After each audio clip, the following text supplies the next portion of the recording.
diri, saya adalah Acung Mulyadi, perwakilan dari Muara Sungai Budung-Budung. Untuk saya permaklumkan kepada semua bahwa peserta aksi tadi itu berasal dari 3 kabupaten, yakni Kabupaten Pasangkayu, yakni masyarakat dari Silajah, Desa Sarasa, dan kemudian sebelah selatannya itu ada Desa Karosa, di mana masyarakatnya itu adalah masyarakat dari Dusun Kayu Cala dan Dusun Karosa Pantai. Mereka di sana bersoal mengenai rencana eksploitasi tambang, ya sudah rencana dan sudah berizin, ya, sudah berizin produksi. Itu muara sungai, sebetulnya nama sungai itu Sungai Bengauru. Ya, muara Sungai Bengauru yang mengalir di antara 2 desa itu, Desa Sarasa dan Desa Karosa. Kemudian saya sendiri, sekali lagi, saya perwakilan dari Muara Sungai Budung-Budung yang mewakili Desa Budung-Budung di Kecamatan Toboyo dan Desa Babana di Kecamatan Budung-Budung. Kemudian teman-teman yang lain itu dari Desa Kaluku, yakni Kaluku Barat, dan satu lagi Gentungan. Ya, Gentungan.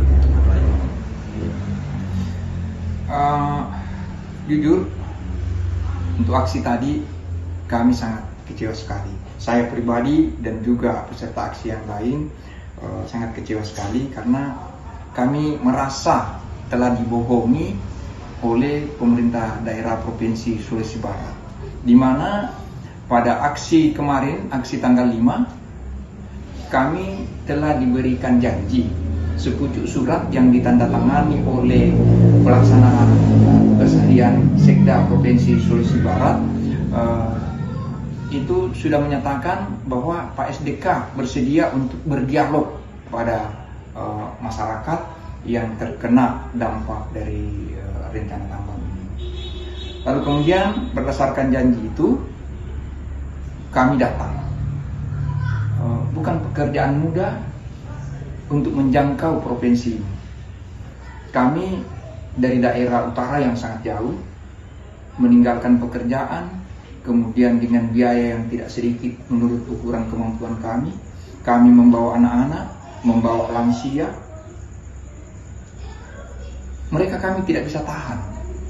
Kami tidak bisa untuk tidak mengikutkannya karena mereka punya hak untuk melihat langsung bagaimana pemerintah merespon problem tambang. Setelah sampai ke sini, kami berharap akan ada dialog. SDK sebagai gubernur di Sulawesi Barat memang keluar menemui kami, tetapi dialog yang kami harapkan itu tidak pernah terjadi. Dia hanya datang sebentar beberapa menit, memberikan ceramah kepada kami, lalu kemudian tanpa pamit. Saya bilang tanpa pamit karena kami tidak meresponnya. Seandainya dia pamit, kami akan mengatakan tunggu dulu Pak, atau silakan. Tapi ini sama sekali tidak ada pamit. Bagi kami ini pelecehan rasa kemanusiaan. Padahal beliau harus tahu bahwa kami ini sudah jauh-jauh datang dengan pengorbanan yang begitu banyak. Seharusnya beliau memenuhi janjinya, yakni berdialog.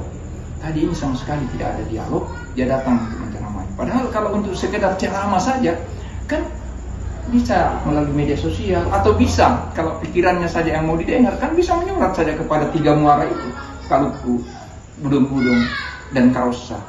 Apa yang disampaikan kan kami bisa baca, atau melalui media sosial kami bisa mendengarnya. Tapi bukan itu yang kami harap. Kami harap bisa berdialog.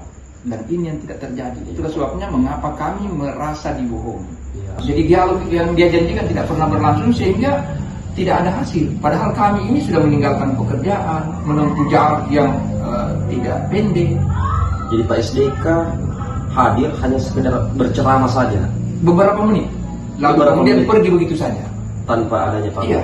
Membiarkan kami di dalam keadaan kelelahan, membiarkan kami di dalam keadaan penasaran. Lalu beberapa di antara kami kecewa dan melampiaskan kekecewaannya melalui orasi-orasinya.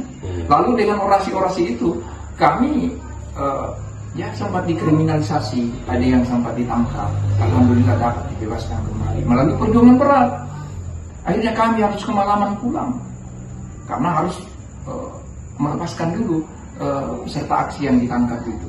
Mereka cuma datang menyuarakan kebenarannya. Mereka cuma datang untuk minta difasilitasi secara baik oleh pemerintah gubernurnya, pemerintah daerahnya.